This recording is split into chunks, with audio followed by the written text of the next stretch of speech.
എത്രത്തോളം എന്ന് വെച്ചാൽ നമ്മളൊക്കെ ഇസ്ലാമിക് സ്റ്റഡീസിനെ പഠിക്കുന്നതിനേക്കാളും കൂടുതൽ ഒരു ത്രൈവിംഗ് ആയിട്ട് പഠിക്കുന്നത് വേറെ രൂപത്തിൽ കാണുന്ന യൂറോപ്യൻ കൺട്രീസ് ആണെന്ന് നമുക്ക് പറയാൻ പറ്റും.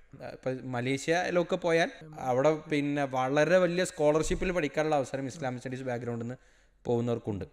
അനാലിസിസ് സ്കില്ലുള്ള അല്ലെങ്കിൽ ലാംഗ്വേജിൽ ഇംഗ്ലീഷ് അത്യാവശ്യം കൈകാര്യം ചെയ്യുന്ന ഒരാൾക്ക് ഇസ്ലാമിക് സ്റ്റഡീസ് എടുക്കാം. ഏറ്റവും സിമ്പിളായി ആർക്കും എടുക്കാമെന്നാണ് ആ പറഞ്ഞതിൻ്റെ അർത്ഥം.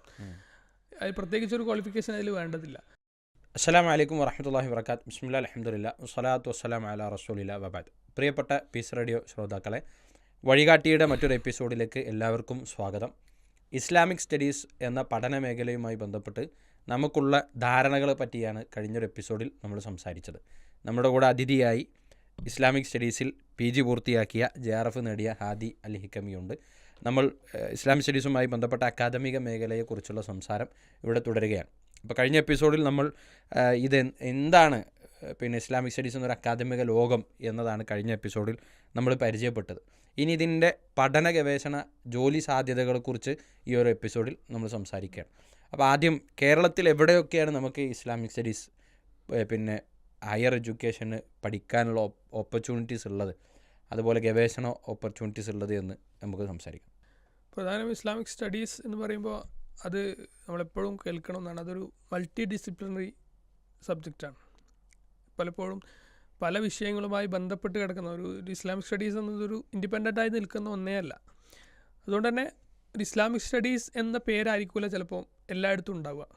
ഇസ്ലാമിക് ഹിസ്റ്ററി, അതുപോലെ തന്നെ west Asian studies, middle eastern studies, അല്ലെങ്കിൽ ലാംഗ്വേജ്, അങ്ങനെ ആ രൂപത്തിലേക്ക് ഇത് മാറാം.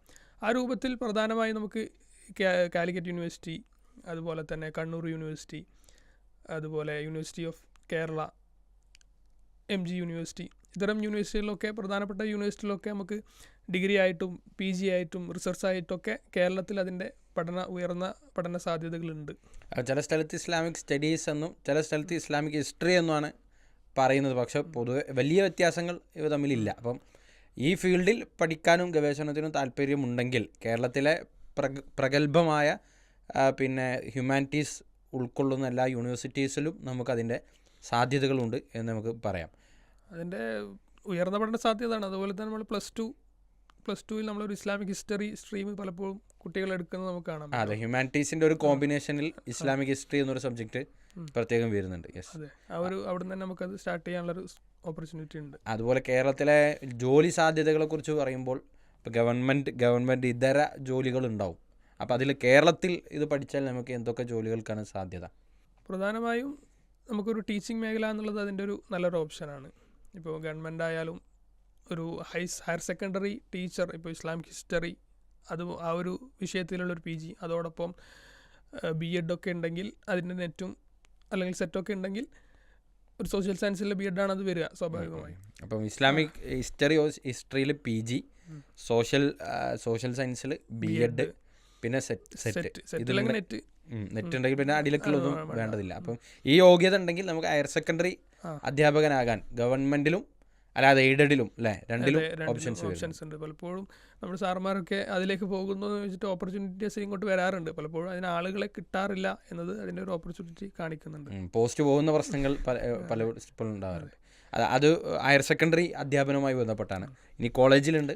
അതെ, കോളേജിൽ നമുക്ക് ഒരു നെറ്റ്, ഈ പറഞ്ഞ കോളേജുകളും യൂണിവേഴ്സിറ്റിക്ക് കീഴിലുള്ള പല കോളേജുകളിലും PGയും ഡിഗ്രിയും റിസർച്ച് സെൻ്ററൊക്കെ ഉള്ളതുകൊണ്ട് തന്നെ അവിടെ അസിസ്റ്റൻറ്റ് പ്രൊഫസറായി നമുക്ക് ഗവൺമെൻറ്റായിട്ടും ഓട്ടോണമസ് കോളേജിലും അല്ലാത്ത എയ്ഡഡ് കോളേജുകളിലും സെൽഫ് ഫിനാൻസിങ് കോളേജിലൊക്കെ അത്തരം ഒരു ഓപ്പർച്യൂണിറ്റീസ് ടീച്ചിങ് മേഖലയിൽ ഒരു പ്രൊഫസർ എന്ന നിലയിൽ നമുക്ക് കാണാൻ പറ്റും.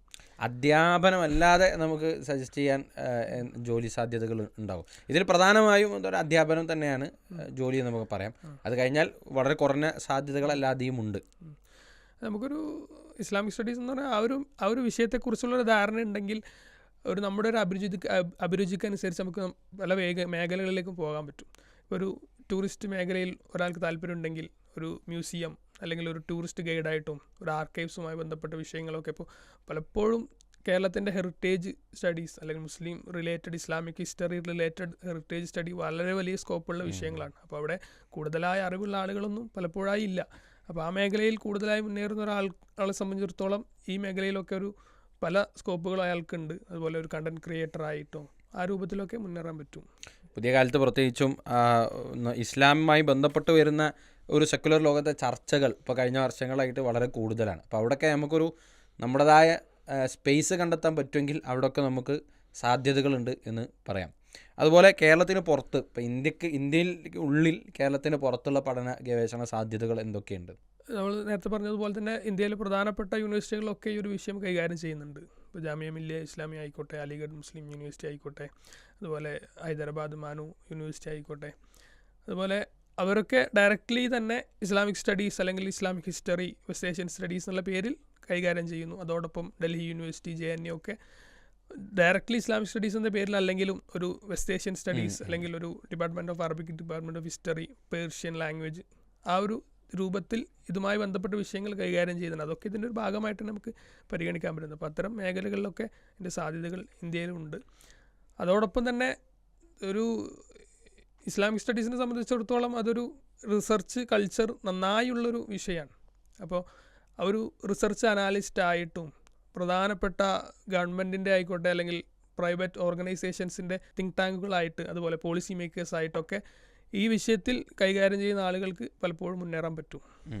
അത്ര ജോലി സാധ്യതകൾ കൂടെ ഇസ്ലാമിക് സ്റ്റഡീസ് ഓഫർ ചെയ്യുന്നുണ്ട് എന്ന് പറയും. കേരളത്തിനും ഇന്ത്യക്കും പുറത്ത് ഇപ്പോൾ അതാണ് ഇപ്പോൾ പ്രത്യേകിച്ച് ട്രെൻഡ്. ഇപ്പോൾ പിന്നെ രാജ്യത്തിന് പുറത്ത് പോയി പഠിക്കുക എന്നുള്ളതാണല്ലോ പൊതുവെ ട്രെൻഡ്. അപ്പോൾ അങ്ങനെ നമ്മൾ പറയുമ്പോൾ ഇസ്ലാമിക് സ്റ്റഡീസ് അല്ലേ, എന്തായാലും GCC രാജ്യങ്ങളിലൊക്കെ ഓപ്ഷൻസ് ഉണ്ടാവും എന്നായിരിക്കും ആളുകൾക്ക് തോന്നുക. ഇപ്പോൾ GCC രാജ്യങ്ങളുടെയും പുറത്ത് ഇസ്ലാമിക് സ്റ്റഡീസിനെ അക്കാദമികമായി പഠിക്കാനും ഗവേഷണത്തിനൊക്കെ സാധ്യത ഉണ്ട്. അത് പലർക്കും അറിയുന്നില്ല. അപ്പോൾ അതൊന്ന് നമ്മൾ വിശദീകരിച്ചു കൊടുക്കാം. എത്രത്തോളം എന്ന് വെച്ചാൽ നമ്മളൊക്കെ ഇസ്ലാമിക് സ്റ്റഡീസിനെ പഠിക്കുന്നതിനേക്കാളും കൂടുതൽ ഒരു ത്രൈവിംഗ് ആയിട്ട് പഠിക്കുന്നത് പലപ്പോഴും നമ്മളൊക്കെ ഒരു വേറെ രൂപത്തിൽ കാണുന്ന യൂറോപ്യൻ കൺട്രീസാണെന്ന് നമുക്ക് അറിയാൻ പറ്റും. അതിൻ്റെ ഒരു അപ്രോച്ചിൽ വ്യത്യാസമുണ്ട് എങ്കിലും പലപ്പോഴും ഓക്സ്ഫോർഡ് അടക്കം, ഹാർവാർഡ് അടക്കമുള്ള, SOS അടക്കമുള്ള പല യൂണിവേഴ്സിറ്റികളും ഒരു ഓറിയൻ്റലിസ്റ്റ് സ്റ്റഡീസ് അല്ലെങ്കിൽ ഒരു അറബ് സ്റ്റഡീസ് അല്ലെങ്കിൽ ഒരു ഏഷ്യൻ സ്റ്റഡീസ് എന്ന രൂപത്തിൽ ഇസ്ലാമിൻ്റെ കൾച്ചറിനെയും ലാംഗ്വേജിനെയും അതിൻ്റെ സിവിലൈസേഷൻസിനൊക്കെ പഠിക്കുന്ന നിരന്തരമായി പല രൂപത്തിലും പഠനത്തിന് വേണ്ടി മുന്നിട്ടിറങ്ങുന്നത് നമുക്ക് കാണാൻ പറ്റും. അതിനൊക്കെ പല രൂപത്തിലും അവർ പ്രൊമോട്ട് ചെയ്യുന്നുണ്ട്. അപ്പോൾ നമ്മുടെ ഒരു ബാക്ക്ഗ്രൗണ്ടിൽ നിന്നുള്ള ആളുകളെ സത്യത്തിൽ അവർക്ക് ആവശ്യമുണ്ട് എന്നുള്ളതാണ് ആ ഫീൽഡ് നമ്മൾ മനസ്സിലാക്കുന്നത്. നമുക്ക് അങ്ങനെ പുറത്തു പോയി പഠിക്കണമെന്ന ആഗ്രഹമാണെങ്കിൽ ഇപ്പോൾ പറഞ്ഞ പോലെയുള്ള കാംബ്രിഡ്ജിലും ഓക്സ്ഫോർഡിലും ഹാർവാർഡിലും ഒക്കെ ഇസ്ലാമിക് സ്റ്റഡീസ് എന്ന പേരിൽ തന്നെ അവർക്കവിടെ സ്കൂളുണ്ട്. സ്കൂളെന്ന് പറഞ്ഞാൽ ഡിപ്പാർട്ട്മെൻ്റ് ഉണ്ട്. പഠനത്തിനൊക്കെയുള്ള സാധ്യതകളുണ്ട്. പിന്നെ സ്വാഭാവികമായിട്ടും പിന്നെ GCC രാജ്യങ്ങളിൽ ഇപ്പം ഏറ്റവും പ്രധാനപ്പെട്ട യൂണിവേഴ്സിറ്റി എന്ന് പറയുമ്പോൾ ഹമദ് ബിൻ ഖലീഫ യൂണിവേഴ്സിറ്റി, അവിടെ സാധ്യത ഉണ്ട്. പിന്നെ GCC അല്ലാത്ത മലേഷ്യ, ഇന്തോനേഷ്യ രാജ്യങ്ങളിലും ആ പറഞ്ഞ പ്രകാരമുള്ള ഇപ്പം മലേഷ്യയിലൊക്കെ പോയാൽ അവിടെ IIUM അവിടെ പിന്നെ വളരെ വലിയ സ്കോളർഷിപ്പിൽ പഠിക്കാനുള്ള അവസരം ഇസ്ലാമിക് സ്റ്റഡീസ് ബാക്ക്ഗ്രൗണ്ടിൽ നിന്ന് പോകുന്നവർക്കുണ്ട്. വിദേശത്ത് പോയി പഠിക്കാൻ ആഗ്രഹിക്കുന്നവർക്കും വലിയ സാധ്യതകൾ ഈ പിന്നെ സബ്ജക്റ്റ് നൽകുന്നുണ്ട് എന്നത് പലപ്പോഴും അത് അൺഎക്സ്പ്ലോർഡ് ആണ്.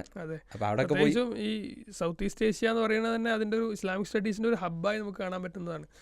പലപ്പോഴും നമ്മുടെ നാട്ടിൽ നമ്മൾ ഇസ്ലാമിക് സ്റ്റഡീസ് എടുക്കുന്നത് പലപ്പോഴും ഒരു ഇൻഫീരിയോറിറ്റി കോംപ്ലക്സ് വെച്ചിട്ടാണ്. പക്ഷേ സൗത്ത് ഈസ്റ്റ് ഏഷ്യയിലെ അവിടുത്തെ ജനങ്ങളായിക്കോട്ടെ, അവിടുത്തെ പ്രൊഫസേഴ്സ് ആയിക്കോട്ടെ, അതിനെ വലിയൊരു അഭിമാനമായി കാണുകയും തങ്ങളുടെ കൾച്ചറിനെയും സിവിലൈസേഷനെയും മോഡേൺ പേഴ്സ്പെക്റ്റീവിലൂടെ വലിയ രൂപത്തിൽ അവതരിപ്പിക്കണമെന്ന് ആഗ്രഹിച്ചുകൊണ്ട് അതിന് വലിയ സ്കോളർഷിപ്പുകളും ഓപ്പർച്യൂണിറ്റികളും റിസർച്ചുകളും നടത്തുന്നതുകൊണ്ട് തന്നെ ആ രാജ്യങ്ങളിൽ ഇന്തോനേഷ്യ ആയിക്കോട്ടെ, മലേഷ്യ ആയിക്കോട്ടെ, അവിടെ വളരെ ത്രൈവിംഗ് ആയിട്ട് ഈ ഒരു സബ്ജക്റ്റ് വളരുന്നത് നമുക്ക് കാണാൻ പറ്റും. ഈ ഇൻഫീരിയോറിറ്റി കോംപ്ലക്സ് പറഞ്ഞപ്പോൾ മുമ്പ് ഒരു തമാശ പറയില്ല, സാധാരണ കോളേജിലേക്ക് ബസ്സിൽ പോകുമ്പോൾ ഇപ്പല്ല, ഇപ്പോൾ കുറച്ചുകൂടെ ട്രെൻഡ് മാറില്ല. മറ്റേ ഈ ബുക്കുകൾ അങ്ങനെ തന്നെ കൈ പിടിച്ചു പോകുന്ന ഒരു സമയം ഉണ്ടായിരുന്നു. ഒരു 2000 അല്ലെങ്കിൽ ആ സമയത്തൊക്കെ നമുക്ക് ആണ് തോന്നുന്നത്. നമ്മളൊക്കെ കണ്ടിട്ടുണ്ട് ഇങ്ങനെ പോകുമ്പം കോളേജ് പഠിക്കുന്ന കുട്ടികളാണ് ഒരു ബാഗൊന്നും കൊണ്ടുപോകാതെ പിന്നെ പുസ്തകം കയ്യിൽ പിടിച്ചു പോകുന്നതൊരു ട്രെൻഡായിരുന്നൊരു കാലം. അപ്പോൾ അന്ന് ഈ അറബിക് കോളേജിൽ ഇസ്ലാമിക് സ്റ്റഡീസ് പഠിക്കുന്ന കുട്ടികൾ അവർ പുറത്ത് അഥവാ പിന്നെ നമ്മളിങ്ങനെ പുസ്തകം പിടിക്കുമ്പോൾ ആളുകൾ കാണുന്ന രണ്ട് ഭാഗത്തും ഇംഗ്ലീഷിൻ്റെ പുസ്തകങ്ങളാണ് വെക്കാനാണ്. പിന്നെ അവിടെ അറബി പുസ്തകം കണ്ടാൽ എന്തോ ഒരു ഭയങ്കര ഒരു കുറച്ചിലൊരു അപകർഷതാബോധമൊക്കെ ഉണ്ടായിരുന്ന ഒരു ഫീൽ ഉണ്ടായിരുന്നു. ഇപ്പോൾ ഏറെക്കുറെയൊക്കെ ആ ഇൻഫീരിയോറിറ്റി കോംപ്ലക്സിൽ നിന്ന് ഈ സബ്ജക്റ്റിനെ പഠിക്കുന്നവരുണ്ട്. സത്യത്തിൽ അവർ നമുക്ക് കപ്പാസിറ്റി ഒരു ഹ്യൂമാനിറ്റീസ് മേഖലയിൽ ഉണ്ടെങ്കിൽ നമുക്ക് തുറന്നിട്ടിരിക്കുന്ന ഒരു മേഖലയെക്കുറിച്ച് മനസ്സിലാകുന്നില്ല എന്നത് ഒരു വലിയ ഗ്യാപ്പാണ്. ഒരു പക്ഷേ നമ്മുടെ നാട്ടിൽ ഈ കരിയർ ഗൈഡൻസ് കൊടുക്കുന്ന ആളുകൾക്ക് പോലും അവരുടെ ഈ ഒരു ടേസ്റ്റ് മനസ്സിലാക്കി ഈ വിഷയത്തിലേക്ക് ഡൈവേർട്ട് ചെയ്ത് കൊടുക്കാൻ അതെന്തോ ഒരു മതമായി ബന്ധപ്പെട്ട ഒന്നാണ് എന്നുള്ളൊരു ചിന്ത യഥാർത്ഥത്തിലുണ്ട് എന്നതൊരു സങ്കടമുള്ള കാര്യമാണ്. പിന്നെ അതുപോലെ തന്നെ ഇപ്പം ഹാദി JRF നേടി.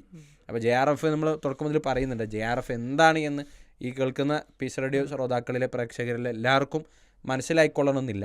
അപ്പോൾ എന്താണ് JRF, അത് കിട്ടിയാൽ കിട്ടുന്ന നേട്ടം എന്താണ്, എങ്ങനെ അതിലേക്ക് എത്താം എന്നൊരു കാര്യം കൂടെ നമുക്ക് വിശദീകരിക്കാം.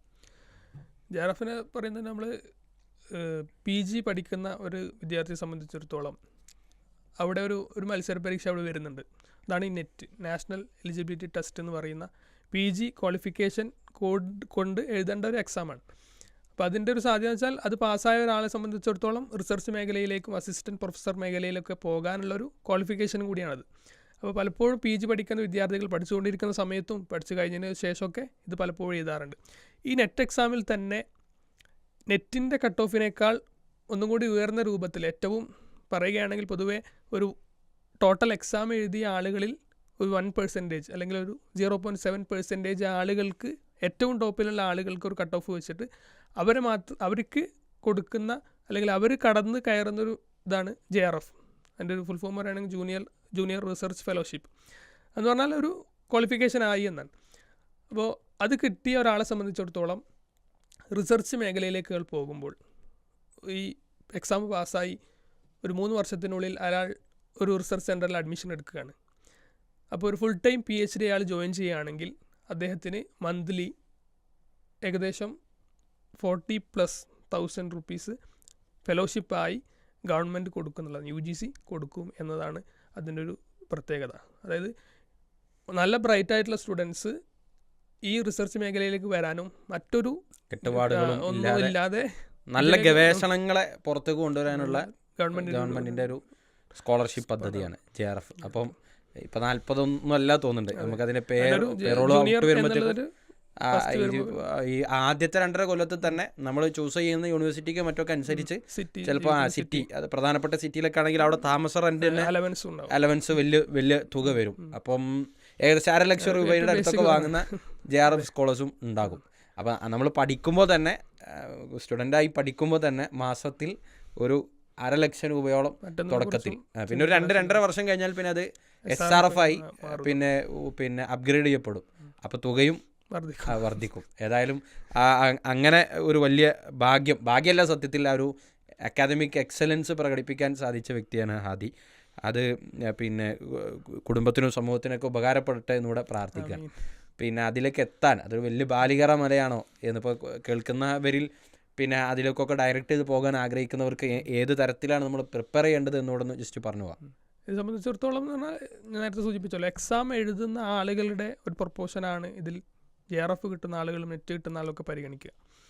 അപ്പോൾ കൂടുതലായി നമ്മൾ എത്രത്തോളം അതിന് പ്രിപ്പയർ ചെയ്യുന്നോ, അല്ലെങ്കിൽ എത്രത്തോളം എല്ലാ എക്സാമിനെയും പോലെ പ്രീവിയസ് ഇയർ ക്വസ്റ്റ്യൻസിനെയും അതുപോലെ അതിൽ ഏറ്റവും കൂടുതലായി വരുന്ന മോഡേൺ അപ്ഗ്രേഡുകളെ അല്ല അപ്ഡേറ്റുകളെ എങ്ങനെ പരിഗണിക്കുന്നു എന്നുള്ളതാണ്. ഇപ്പം ഞാൻ എൻ്റെ ഫസ്റ്റ് അറ്റംപ്റ്റിലാണ് JRF ക്ലിയർ ചെയ്തത്. അത് അപ്രതീക്ഷിതമായിരുന്നു. നമുക്ക് ആ ഒരു ബാക്ക്ഗ്രൗണ്ടൊക്കെ ഉള്ളതുകൊണ്ട് അതുമായി ബന്ധപ്പെട്ട കൂടുതൽ മേഖല ഈ രൂപത്തിൽ കാണുകയും, ഹിസ്റ്ററി ആയിരുന്നു എൻ്റെ ഒരു വീക്ക് ഏരിയ. പക്ഷേ നമ്മുടെ കോളേജിലുള്ള, പ്രത്യേകിച്ചും നമ്മുടെ ആദ്യത്തെ വർഷങ്ങളിലെ സെക്കൻഡ് സെമ്മിലൊക്കെയുള്ള ഹിസ്റ്ററിയുമായി ബന്ധപ്പെട്ട വിഷയങ്ങൾ എല്ലാ മേഖലകളെയും കവർ ചെയ്യുന്നതായിരുന്നു. ആ ഒരു വിഷയം പഠിക്കുന്ന സമയത്ത് നമ്മൾ ടീച്ചേഴ്സിനോട് പലപ്പോഴും ചോദിക്കാറുണ്ട്, എന്തിനാണ് ഇത്ര വാസ്റ്റ് സിലബസ് കൊടുത്തത്? ഒരു 6 മാസത്തെ അല്ലെങ്കിൽ ഒരു 4 മാസത്തെ ഒരു സെമ്മിൻ്റെ ഇടയിൽ ഇത്രത്തോളം പഠിക്കാൻ കൊടുത്തതിൻ്റെ കാര്യം എന്താണെന്ന് നമ്മൾ ചോദിക്കാൻ. പക്ഷേ അതിൻ്റെ ഗുണം പിന്നെയാണ് നമുക്ക് കിട്ടിയത്. എല്ലാത്തിനെക്കുറിച്ചുള്ള ഒരു ഐഡിയ കിട്ടിയതിന് ശേഷം മാപ്പിനെക്കുറിച്ചും ഓരോ കൺട്രീസ് എവിടെയാണെന്നുള്ളതിനെക്കുറിച്ചൊക്കെ അറിഞ്ഞതിന് ശേഷം അതുമായി ബന്ധപ്പെട്ട വിഷയങ്ങളൊക്കെ എളുപ്പമായി. അതോടൊപ്പം ഈ ഇസ്ലാമിക് അല്ലെങ്കിൽ മിഡിൽ ഈസ്റ്റ് മേഖലകളിൽ നടക്കുന്ന പുതിയ വിഷയങ്ങൾ, അതുമായി ബന്ധപ്പെട്ട അപ്ഡേറ്റുകൾ, മോഡേൺ വിഷയങ്ങളൊക്കെയാണ് പ്രത്യേകിച്ചും Islamic Arab culture and Islamic studies എന്നാണ് ആ ഒരു വിഷയത്തിൻ്റെ പേപ്പറിൻ്റെ പേര്. അപ്പോൾ അതുമായി ബന്ധപ്പെട്ടുള്ള ചോദ്യങ്ങളാണ് കൂടുതൽ വരിക. അപ്പോൾ എന്നെ സംബന്ധിച്ചിടത്തോളം ഒരു കാര്യത്തിന് വേണ്ടി അങ്ങനെ ഇരുന്ന് പഠിക്കുന്നൊരു സ്വഭാവം എനിക്ക് ഉണ്ടായിരുന്നില്ല. സാഫിയിൽ വന്ന് ഇസ്ലാമിക് സ്റ്റഡീസ് എടുത്ത് ഈ ഒരു JRFന് വേണ്ടിയാണ് ഞാൻ ആദ്യമായി അങ്ങനെ ഒരു പ്രിപ്പറേഷൻ നടത്തുന്നതെന്ന് പറയാം. അതായത് എക്സാമുമായി അടുത്ത് നിൽക്കുന്ന ഒരു മാസത്തോളം ഞാൻ ഫുൾ ടൈം അതിനു വേണ്ടി ഇരുന്നു എന്ന് പറയാം. വേറെ എന്ത് കഴിഞ്ഞാലും ഞാൻ ഇതിൻ്റെ ഗൈഡ് എടുക്കും, അല്ലെങ്കിൽ ഇതിൻ്റെ വീഡിയോസ് കാണും, ഇതിൻ്റെ നോട്ട് പ്രിപ്പറേഷൻ നടത്തും. എല്ലാ സമയത്തും ഇതിനു വേണ്ടി തന്നെ ഇരുന്നു. അങ്ങനെ ചെയ്തിട്ടാണ് അത് നേടിയതെന്ന് എനിക്ക് പറയാൻ പറ്റും. ഏതായാലും PG പഠിക്കുന്നതോടൊപ്പം കൂടുതൽ പിന്നെ പ്രിപ്പറേഷൻസ് നടത്തിയാൽ ക്ലിയർ ചെയ്യാൻ പറ്റും. ക്ലിയർ ചെയ്താൽ ഉണ്ടാകുന്ന നേട്ടങ്ങളെക്കുറിച്ച് നമ്മൾ ഓൾറെഡി പറഞ്ഞു. ഇപ്പോൾ ഇവിടെ ഗവേഷണം എന്ന് പറയുന്നത് നമ്മൾ ഏറ്റവും കൂടുതൽ ഈ 2 എപ്പിസോഡുകളായിട്ട് ഉപയോഗിച്ച വാക്കാണ് ഗവേഷണം. ഇപ്പോൾ ഗവേഷണത്തിൽ അതൊന്നും എനിക്ക് നടക്കുന്ന പരിപാടിയല്ല, താല്പര്യമില്ല, അതൊക്കെ കുറേ കൂടെ ബുജ്ജി ടൈപ്പ് ആളുകൾക്ക് നടക്കുള്ളൂ എന്നൊക്കെയാണ് പൊതുവേ ആളുകളുടെ ഒരു ധാരണ. അപ്പോൾ സത്യത്തിൽ അങ്ങനെയാണോ? ഇപ്പോൾ ഇസ്ലാമിക് സ്റ്റഡീസിൽ റിസർച്ച് ചെയ്യാൻ ഒരാൾ തീരുമാനിച്ചാൽ അതിനെനിക്ക് ഫലസ്തീൻ പ്രശ്നം തന്നെ അറിയില്ലല്ലോ എന്നൊരാൾക്ക് തോന്നാം. അപ്പോൾ അങ്ങനെ കർമ്മശാസ്ത്രപരമായ ഒന്ന് ഡെപ്ത് എനിക്കില്ല, അതുകൊണ്ട് എനിക്ക് ഇസ്ലാമിക് സ്റ്റഡീസോ അതിൻ്റെ ഗവേഷണമൊന്നും എനിക്ക് ചേർന്നതല്ല എന്ന് തോന്നുന്ന ആളുകളുണ്ടാവും. സത്യത്തിൽ നമ്മളെ ഒരു ഗവേഷണ വിഷയങ്ങൾ എന്തൊക്കെയാണ് എന്നതിലൊരു ക്ലാരിറ്റി കൊടുക്കാൻ പറ്റും. ഞാൻ നേരത്തെ സൂചിപ്പിച്ചൊരു വിഷയമുണ്ടായിരുന്നു, ഇസ്ലാമിക് സ്റ്റഡീസ് എന്നുള്ളതൊരു മൾട്ടി ഡിസിപ്ലിനറി സബ്ജക്റ്റാണ്, അല്ലെങ്കിൽ ഒരു കോഴ്സാണ്. അതുകൊണ്ട് തന്നെ എന്തിനേയും നമുക്ക് ഇസ്ലാമിക് സ്റ്റഡീസുമായി ബന്ധിപ്പിക്കാൻ പറ്റും. അതുകൊണ്ട് തന്നെ അതിൻ്റെ സാധ്യതകൾ അതിലധികം കൂടുതലാണ്. ഇപ്പോൾ AI ബന്ധപ്പെട്ട് നമുക്ക് ഇസ്ലാമിക് സ്റ്റഡീസിന് ഞാൻ കൂടുതലായി ത്രൈവ് ചെയ്ത് വരുന്ന ലേറ്റസ്റ്റ് ആയിട്ടുള്ള വിഷയങ്ങളാണ് അതൊക്കെ. ഇസ്ലാമിക് സ്റ്റഡീസിൻ്റെ ഏരിയകൾ പൊളിറ്റിക്കൽ സൈഡ് നമുക്ക് കാണാം, ഒരു സോഷ്യൽ സൈഡ് തന്നെയുണ്ട്, ഇസ്ലാമിനെ ഒരു കൾച്ചറലി സ്റ്റഡി ചെയ്യുന്ന ആളുകളുണ്ട്, അതുപോലെ ഇസ്ലാമിൻ്റെ ലിംഗ്വിസ്റ്റിക്സിനെ കുറിച്ച് പഠിക്കുന്ന ആളുകളുണ്ട്. ആ രൂപത്തിൽ വളരെ ഇപ്പോൾ പറയുകയാണെങ്കിൽ നമ്മളെ ലോക്കലി നമ്മൾ കാണുന്ന കസ്റ്റംസ് അല്ലെങ്കിൽ മാരേജ് ട്രഡീഷൻസ് ഇതിനെക്കുറിച്ചൊക്കെ വലിയ പഠനങ്ങൾ നടക്കുന്നുണ്ട്. അതൊക്കെ വലിയ ഓപ്പർച്യൂണിറ്റീസാണ്. കാരണം പുറത്തുള്ള ഒരാൾക്കും അതിനെക്കുറിച്ച് അറിയില്ല. അത് പഠിക്കേണ്ടതും പുറത്തു കൊണ്ടുവരേണ്ടതും ലോകത്തിന് മുമ്പിൽ അവതരിപ്പിക്കേണ്ടതും നമ്മളാണ്. നമുക്കേ അതിന് കഴിയുള്ളൂ. അതിൻ്റെ ഫസ്റ്റ് ഹാൻഡ് പേഴ്സൺ നമ്മളാണ്. അപ്പോൾ അതിന് ഏറ്റവും അർഹരായവർ നമ്മളാണ്. അതുകൊണ്ട് തന്നെ അവർ നമ്മളതിനെ സ്വീകരിക്കും. മാത്രമല്ല അങ്ങനെ നമ്മൾ ചെയ്യുന്നത് ക്വാളിറ്റി ഉള്ള ഗവേഷണമാണ്. നമ്മൾ പേപ്പറുകളും പുസ്തകങ്ങളിൽ നിന്നും ഒരു സംഗതി രൂപപ്പെടുത്തിയെടുക്കുക എന്നതിനേക്കാളും വിലയുള്ള ഗവേഷണമാണ് നമ്മുടെ നാട്ടിലെ കസ്റ്റംസ് നമ്മൾ എന്താക്കുന്നത്, ഒരു അക്കാദമിക് പേപ്പറിലേക്ക് ഇങ്ങോട്ട് കൊണ്ടുവരുന്നത്. അപ്പോൾ പേപ്പറുകളിൽ നിന്നൊരു പ്രൊഡക്റ്റ് കൊണ്ടുവരിക എന്നുള്ളതിനേക്കാൾ പ്രാധാന്യം പിന്നെ നമ്മുടെ നാട്ടിലുള്ള കസ്റ്റംസിൻ്റെ ഒരു പേപ്പറിലേക്ക് അക്കാദമിക ലോകത്തെല്ലാവർക്കും പഠിക്കാൻ പറ്റുന്ന രൂപത്തിലേക്ക്. ഇപ്പോൾ നമ്മുടെ നാട്ടിലെല്ലാ പ്രത്യേകിച്ച് കേരളത്തെക്കുറിച്ച് പറയുമ്പം മുസ്ലിം സംസ്കാരം എന്ന് പറയുന്നത് ഒരു പ്രത്യേകതയാണ്. നമ്മുടെ കലാരൂപങ്ങൾക്ക് ഒരു പ്രത്യേകതയുണ്ട്, ഭാഷയിൽ പ്രത്യേകതയുണ്ട്, വേഷത്തിൽ പ്രത്യേകതയുണ്ട്, വിവാഹം അതുപോലെയുള്ള എല്ലാത്തിലും. ഇപ്പോൾ കോഴിക്കോടുള്ളതല്ല കണ്ണൂരുള്ളത്, കണ്ണൂരുള്ളതല്ല തിരുവനന്തപുരത്തുള്ളത്. അപ്പോൾ ഇതൊക്കെ വ്യത്യസ്തമാണ്. ഇതിൽ നമുക്ക് ഗവേഷണ സാധ്യതകളുണ്ട് എന്നതാണ് ഇസ്ലാമിക് സ്റ്റഡീസിൻ്റെ പ്രത്യേകത. അതുകൊണ്ട് പിന്നെ ഫത്തുഹുൽ മൊയ്നോ അല്ലെങ്കിൽ ഇബ്നു കസീർ തഫ്സീറുകളോ മാത്രമല്ല നമ്മുടെ ഗവേഷണ വിഷയങ്ങളെന്ന് പറയുന്നത്. മുസ്ലിങ്ങൾ അവരുടെ ജീവിത പരിസരത്തുള്ള എല്ലാ കാര്യങ്ങളും നമുക്ക് എന്താക്കാം, അത് നമ്മുടെ നാട്ടിലെ വളരെ സാധാരണ കാര്യമായിട്ട് നമുക്ക് തോന്നുന്ന കാര്യമായിരിക്കും. പക്ഷേ അത് പുറത്തുള്ള ഒരാൾക്കത് വലിയ ഒരു നാട്ടിലെ കസ്റ്റം പഠിക്കുന്ന ഈ ലോകം അങ്ങനെയാണ്, ഈ അക്കാദമിക ലോകം അങ്ങനെയാണ്. അപ്പോൾ നമുക്ക് സത്യത്തിൽ കേരളത്തിലെ മുസ്ലിങ്ങളെ സംബന്ധിച്ച് നമ്മൾ ഭയങ്കര എൻറിച്ചാണ്, നമുക്ക് ഒരുപാട് ഗവേഷണ വിഷയങ്ങൾ ഉണ്ട് എന്നതാണ് യാഥാർത്ഥ്യം. സാറ് നമ്മൾ സാഫിറിലൊരു സാറ് എന്നോട് സംസാരിച്ചപ്പോൾ പറഞ്ഞത് ഒരു കാര്യമുണ്ട്. നമ്മളിങ്ങനെ കാണുന്ന ചെറിയ കസ്റ്റംസ്, ഇപ്പോൾ ഒരു പ്രസവവുമായി ബന്ധപ്പെട്ട് നമ്മുടെ കമ്മ്യൂണിറ്റിയിലൊരു കസ്റ്റം, ആ ഒരു കസ്റ്റം ചിലപ്പോൾ നമ്മൾ പരിശോധിക്കുകയാണെങ്കിൽ ഏതെങ്കിലും കൺട്രിയിലും ഉണ്ടാവും. അപ്പോൾ അതെങ്ങനെ ഇവിടെ എത്തി, അത് തമ്മിലുള്ള കണക്ഷൻസ് എന്താണ് നമുക്ക് പഠിക്കാനുള്ളൊരു സാധ്യത അതിലുണ്ട്. നമ്മൾ അങ്ങനെ ചിന്തിച്ചാൽ നമുക്ക് അങ്ങനെ ഒരുപാട് വിഷയങ്ങളിലേക്ക് എത്താൻ പറ്റും. അതെ, അപ്പം വലിയ വലിയ രാഷ്ട്രീയ കാര്യങ്ങളെക്കുറിച്ച് മാത്രമല്ല ഈ പറഞ്ഞ കാര്യങ്ങൾ കൂടെ എന്താണ് ഒരു മൈക്രോ ഹിസ്റ്ററി അല്ലേ, മൈക്രോ ഹിസ്റ്ററി എന്നൊക്കെ നമുക്ക് പറയാവുന്നൊരു വലിയ മേഖല ഉണ്ട് എന്ന് പറയാം. ഇവിടെ പിന്നെ ഹാദി ഇപ്പോൾ 6ഓളം പേപ്പറുകൾ ചെയ്തു എന്ന് പറഞ്ഞു. അപ്പോൾ ഇത് നമുക്ക് ബന്ധപ്പെടുത്തി കൊടുക്കാൻ പറ്റും. ഇപ്പോൾ ആളുകൾ കേൾക്കുമ്പോൾ എന്തൊക്കെ വിഷയങ്ങൾ എടുക്കാൻ പറ്റും എന്നുള്ളൊരു ഉദാഹരണമായിട്ട് ഇപ്പോൾ ആദ്യം ഏതൊക്കെ വിഷയങ്ങളാണ് 6 പേപ്പറുകൾ ചെയ്തത്, ഏതൊക്കെ വിഷയങ്ങളിലാണ് അതൊന്ന് പറഞ്ഞാൽ ചിലപ്പോൾ ഇതിലൊരു ക്ലാരിറ്റി കുറച്ചുകൂടെ വരുന്നു. എന്നെ സംബന്ധിച്ചിടത്തോളം ഞാൻ BEd ചെയ്തുകൊണ്ട് തന്നെ ഒരു പെഡഗോജിയുമായി ബന്ധപ്പെട്ട 2 പേപ്പറുകൾ ഞാൻ ചെയ്തിട്ടുണ്ട്. ഒന്ന് നമ്മൾ നഹ്വുൽ വാളി, നമ്മൾ പൊതുവിൽ അറബിക് ഗ്രാമർ പഠിക്കാൻ വേണ്ടി ഉപയോഗിക്കുന്ന ആ ഒരു പുസ്തകവും ലോകത്ത് പ്രചാരണം നേടിയിട്ടുള്ള ഒരു അറബിക്കിൻ്റെ ഗ്രാമറിൻ്റെ പുസ്തകമാണ് ദുറൂസുൽ അറബിയ എന്ന് പറയുന്ന ഒരു പുസ്തകം.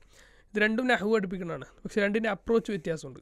അപ്പോൾ ഒരു പെഡഗോജിക്കൽ അനാലിസിസ് ഇത് രണ്ടും നടത്തുമ്പോൾ ഒരു നോൺ നേറ്റീവ് സ്പീക്കേഴ്സിന് അല്ലെങ്കിൽ അനറബി ആളുകൾക്ക് ഇത് രണ്ടും വെച്ച് പഠിക്കുമ്പോൾ ഇതിലേതാണ് മെച്ചം, അല്ലെങ്കിൽ അത് തമ്മിലൊരു കമ്പാരിസൺ അത് ഞാൻ അതൊരു ഇന്തോനേഷ്യൻ ജേർണലിൽ പബ്ലിഷ് ചെയ്തിട്ടുള്ള ഒരു ISSN പബ്ലിക്കേഷൻ ആയിരുന്നു ആ ഒരു ജേർണൽ. ഞാനുമല്ല, എൻ്റെ കൂടെ സ്കോളേഴ്സ് ഉണ്ട്, കൊളീഗ്സ് ഉണ്ടായിരുന്നു.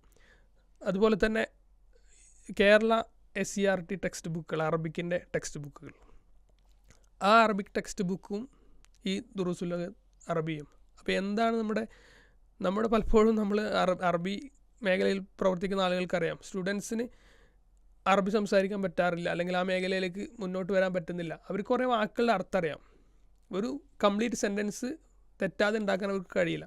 ആ സെൻറ്റൻസിൽ വരേണ്ട എല്ലാ വാക്കും അവർക്കറിയാം, പക്ഷേ ഒരു കംപ്ലീറ്റ് സെൻറ്റൻസ് ഉണ്ടാക്കാൻ കഴിയില്ല ഇല്ല. അപ്പോൾ എന്താണ് അതിൻ്റെ ഒരു കാരണം?